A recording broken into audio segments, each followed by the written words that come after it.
वालिवर्गाः हर्तुं श्रियं कुवलयस्य निजाङ्गलक्ष्म्या घेरे निनादमिव बिभ्रतितीव्रनादम् शेषाद्रिशेखर विभो तव सुप्रभातम्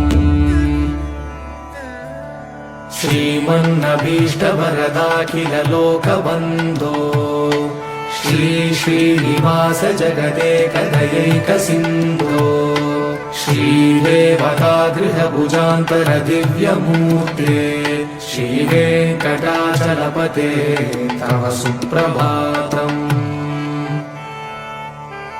श्रीमन्नभीष्टवरदाखिल लोकबन्धो श्री श्रीनिवास जगदेकदयैकसिन्धो श्रीदेवतागृहभुजान्तर दिव्यमूर्ते श्रीवेङ्कटाचलपते तव सुप्रभातम्।